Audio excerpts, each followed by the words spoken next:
Magandang araw po sa inyong lahat mga kababayan at welcome back to PNR. At ito nga mga kababayan, kapapasok lang. Grabe to. Mga senador at senado kumilos na, winasak ang kongreso. Yan na, sumanib na sa OBP.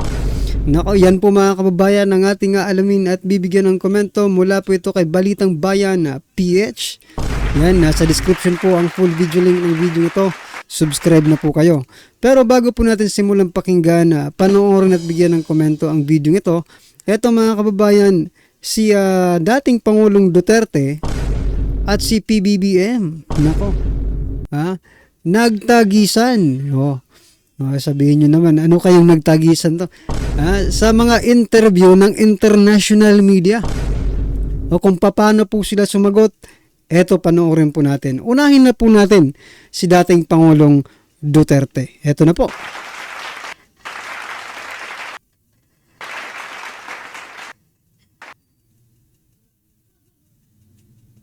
So eto mga kabayan, yung interview po ni dating Pangulong Duterte. The bitter irony is that while trying to protect civilians, to protect the youth, you sometimes, and you admitted that in one of your interviews, that innocent civilians could have become victims. Do you think it is a fair price to pay? Just like in the Americans, when they drop a bomb there, so powerful that it also kills others. But you are not America. Do you feel sorry for? Do you but feel we sorry? are talking of human liability. So it doesn't say that because the Americans are exempted, and that's because I am just a small time government official, I am not exempted. So what's the fairness there? No. So yan mga kababayan, pahiya po no. Pahiya po itong ewan natin kung Amerikano ba ito, kung anong lahi ito mga kababayan, no? Pero pahiya po itong puti dito kay dating Pangulong Duterte. Oo nga naman mga kababayan, dahil ba sa maliit lang tayong bansa, no? Exempted na. Yung Amerika malaking bansa, exempted na sila dahil malaki silang bansa at makapangyarihan in terms of human rights kung baga. When they drop bombs, they kill so many villages, and there's not even a whimper. America invaded Iraq. What was the excuse? There were weapons of mass destruction. And yet when they invaded Iraq, so many people were killed. So where is justice now? So I think it's really hard to avoid. It meaning to say justice has to be equal. It cannot be a justice for one and justice for another set of standards for two. It has to be equal. Is that the reason why you turn away from America? Yes, because they refuse to understand my predicament when they knew that they were also in the same predicament on a larger scale. I never in America, remember Panama? Okay. They invaded Panama, a sovereign state, okay, in Central America. So what was the purpose there? They went inside, seized the country, arrested the president, brought him outside the country, placed him in a detention cell in New York. He faced a trial in federal court. Is convicted. What happened to the invasion? And what was the reason? Drugs. You invade the country. Me, I am just fighting the criminals in my country. So yan mga kababayan, yan po yung naging interview ng isang foreign media. Di ba? Dito yung press po ang napahiya kay PRRD. Di ba? Kasi parang gustong palabasin dito ng media ito na hindi, huwag kayong lumabag or huwag kayong gumaya sa Amerika dahil maliit lang kayong bansa. Sabi naman po ni PRRD, Ha? Dahil ba malaki kayo? Kayo lang ang may karapatan? Dapat equal, di ba? Dapat equal lang. Ito naman po mga kababayan, yung interview ni PBBM. Ito naman po yung pakinggan natin. Ito mga karibin natin. Teka lang, ito. Is of course the question of corruption, which became wholly associated with the Philippines for a long period of time. I think contemporary court judgments acknowledge the atrocities that were committed, but also the plunder of the country's resources. Why wouldn't you want all of that money back in the hands of the Filipino people? Well, we the narrative May I just ask you why that's funny? where that Why that's funny? I'm asking you a question about the plundering of large sums of money from the Filipino people. I'm thinking that maintains that idea maintains because it.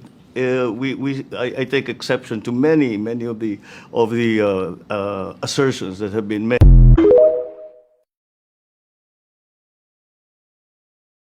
So yan mga kababayan, no? Tinanong kung bakit ka natatawa, seryoso yung di ba? About plunder po. Kasi parang naging kultura na po ng Philippine government itong tinatawag na plunder mga kababayan. Tinatanong po, pero tinawanan lang. Yan. Napahiya tuloy.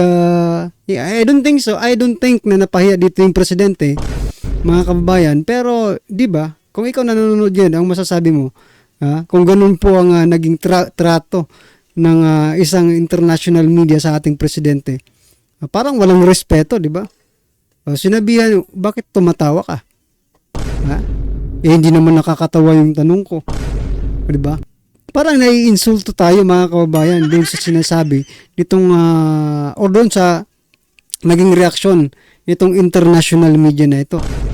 So yan mga kababayan, kinumpare na po natin yung dalawang presidente na sinasabi nila magaling mag-speech, no? Si PBBM, ito namang isa palamura. Ano sa palagay nyo mga karibin natin? Nasa tamang ano ba tayo? Ngayon, nasa tamang direction ba tayo? Well, anyway mga kababayan, ano man pong yung reaction dyan, i-comment na lang po sa baba. At ito na nga, sama-sama at sabay-sabay po natin pakinggan itong kumampi na daw kumikilos na daw yung Senado at winasak itong Kongreso. Ito, alamin po natin. Pag-uusapan natin ngayon, ito po, no, unti-unti na po nagsisilabas, tumatapang na po yung mga politiko na kumakampi po. Mga dating hindi po to identified, no, kay BP Sara, pero dahil po sa katwiran ay kinakailangan po nila, hindi po nila masikmura, no. Marami pong beses na binanata natin tong dalawang politiko na to, si Jinggoy at saka si Villanueva, no. Pero yun nga po yung maganda ron, no. Kasi hindi naman masasabing kapartido sila ni Pangulong Duterte o ni BP Sara, no. Pero ang tansya ko hindi nila maatim, no, na maging bahagi sila ng pagbabawas. Ibig sabihin lang po niyan mga kababayan, no, ay mayroong nangyayaring hindi tama. Kasi biruin mo, hindi ka partido ng ni Vice President Sara Duterte, nagre-react nga dito sa ginagawa nila sa Kongreso, di ba? Ibig sabihin there is something fishy, no, dito sa nangyayari sa Kongreso. Kaya itong mga hindi kakampi, parang obstacle lang. Parang maling-mali na ito Yung kumbaga yung lalo na to si Jinggoy kasi naging vice president ang tatay nito bago maging presidente. Siguro ayaw niya na ganun, no, yung ikalawa, alam niyo naman si Joel Villanueva, kilala natin na may ref sila nung Siko, no? Isa to sa mga siniga ni ko, siga Iba talaga yung nagagawa ng may control ka ng pera Ayon nga kay BP Sara, dalawa sila ni Martin na may control ng pera ng Pilipinas. Kaya tingnan niyo attitude nilang dalawa, siga no? Sigang-siga So natutuwa po tayo, katulad po ng pagkatuwa natin. Hindi lang po si Jinggoy at si Villanueva, no? Natutuwa rin tayo kay Marcoleta. Talagang noon pa ako nung nakilala ko po si Marcoleta sa ABS-CBN na franchise application ng ABS-CBN. Talagang hindi naman na ako nagkamali, no? Sabi ko nga noon, susuportahan ko talaga yan. Kaya lang, umatras eh. Alam niyo, nakakatuwa po si Marcoleta. Pero may mas malalim po, no? Yung pagtatanggol niya sa OBP. Siya po yung nagpauso niyan, yung long honored tradition na ina-adapt ngayon nito ni Jinggoy at saka nito ni Villanueva, Joel Villanueva, no? Opo, nakabalik na po ako. Hindi lang po tayo natutuwa dahil parang bumalik na si Marcoleta. May time hinahanap natin si Marcoleta. Bakit tahimik si Marcoleta? Bakit walang sinasabi kaya si Marcoleta? Mukhang yung iglesia parang ganoon, no? Ako po hindi po ako mahilig sa magtalakay ng mga reliyon, no? Pero sa politika po kasi, dalawang relihiyon po kasi yung very vocal sa kumbaga sa politika. Kahit hindi po nila alam, no? Ay malaki po yung epekto nila sa politika. Siyempre, yung relihiyon po ng Katoliko, yung kinabibilangan namin, at saka yung Iglesia ni Cristo, dahil solid vote yan, di ba? At talagang ano po yan, no? Proven na po yan, na solid vote po talaga yan. Kaya lahat po, mula sa barangay captain, hanggang mayor, gobernador, pati po sa national level, congressman at mga senador, presidente at vice, ay talagang nanliligaw, no? Ika nga. Ay, hindi natin alam, siyempre may pamantayan po yan. Pero sila talaga yung masasabi natin na pinaka-solid, no, pag nagsuporta. Ako, binabasa ko si Marcoleta, bakit hindi nagsasalita ng mga ilang panahon? Sabi ko, tapos ngayon nagsalita, ang tansya ko dyan, kasi buhay party list yan eh. Yung buhay po yan, yung ano ng iglesia, di ba? Kung hindi ako nagkakamali, sa iglesia talaga yan. Okay. So, sana po, tama yung basa ko, no, na may go signal tong ginagawa ni Marcoleta mula po sa INC. Kasi kung may go signal po yan sa INC, talagang solid na solid po talaga si BP Sara. Hindi ko sinasabi na inaangkin yung ano, no. Kasi alam niyo ang mga totoo po na, no, yung mga totoo po na mga naniniwala sa metaas, kahit na anong reliyon, talagang hindi papayag eh. Sa nagaganap ngayon sa Pilipinas eh. Di po ba? Kaya natutuwa po ako kung tama po yung hinala ko na hindi kikilos yung mga eto si Marcoleta na walang basbas. Napakaswerte po, no? Napakaswerte po ng susuportahan nila. Okay, balik po tayo kay Jinggoy. May nakita kagad ako diyan. May nakita kagad ako diyan, no? Huwag tayo magtiwala. Alam niyo po, hindi ko naman sinabi na kapartido natin si Jinggoy. Sinasabi ko nga hindi sila kapartido. In fact, kasama si Jinggoy dun sa majority na sumusuporta kay BBM, no? Pero iba po kasi yung ginawa nila kay BP Sara eh. Beyond ng So yan mga kababayan, iba rin po yung impact, no, nitong si Senator Jinggoy. Bakit ko po nasabing iba rin yung impact? Kasi nga po, kampi siya sa administrasyong ito. At ang tumitira po dyan sa kay BP Sara ay kakampi rin ng administrasyon, si Speaker Romualdez. Ibig sabihin mga kababayan, dapat hindi po siya magsasalita about dito sa nangyayari kay Vice President Sara Duterte. Pero dahil nga sa sobra na yung ginagawa ng Kongreso, no? Dahil sa sobra na yung panggigipit, no? Nakikita na ng taong bayan eh. No. Di kahit kakampi nila parang bumabaliktad na sa kanila. Dito sa isyung ito. 'Di ba? Parang bumabaliktad na po yung mga senador na dati po ay kapit-tuko sa administrasyon. Power ng Congress yung ginagawa nila, no? Yung tanong po ni Marcoleta na may kakayahan ba tayo na baliin yung tradisyon? Ha? May ano ba tayo na baliin yung long honored tradition na hindi na binubusisi yung president at vice president dahil po sa kortesiya, pagbibigay natin ng kortesiya. Yun po yun eh. So, kulang na lang po mga kababayan, no, na i-abolish nitong House of Representative ang Office of the Vice President.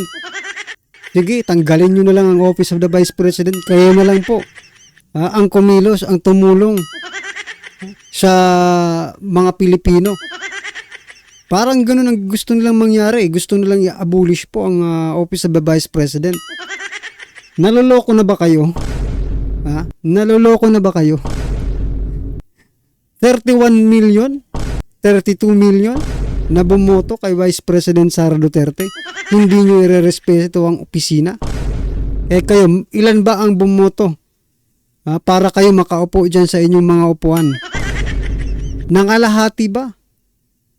Sa boto, sa mandato ni Vice President Sara Duterte para ganyan ninyo.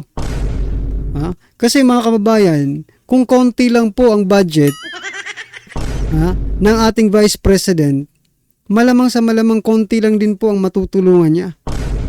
At hindi po siya makakagalaw sa bawat may mga kalamidad o anumang unos na dumating sa Pilipinas. Hindi po sila basta-basta makakagalaw kasi limited po yung kanilang resources. Di ba? O sige nga, kayo nga, HOR, House of Representative, kayo ang bibigyan ng ganyang pondo. Tapos magtrabaho kayo ng tulad ng pagtatrabaho ni Vice President Sara Duterte. May mga isip din naman po itong mga senador kahit papano. Hindi po yan basta susunod. Nakakahiya po kasi na sila ay sumunod lang dito sa mga congressman. Mahalata mo talaga sila. Mahalata mo na takot sila. Ibig sabihin si Marcoleta tumakbo sa tumakbo kay Velarde. Hindi ko maintindihan. Huwag niyo po lituin ang sarili niyo. Ang alam ko po, iba po yung buhay, hindi naman po buhay si Mike Velarde. Wala po ako sinasabing Mike Velarde po siya. Ang sinasabi ko, INC siya. Huwag niyo po lituin, huwag niyo po lituin ang sarili niyo. Iba po yung INC sa kay Mike Velarde, El Shaddai. Magkaiba po yun. Huwag po kayo malituhan. Okay. Buhay tsaka sagip, magkaiba rin po. So yan mga kababayan, ano po ang inyong opinion, reaction, or kritisismo sa video ito? I-comment na lang po sa baba para at least alam po ng ating mga kababayan ang inyong pong opinion patungkol dito, right? Maraming salamat po.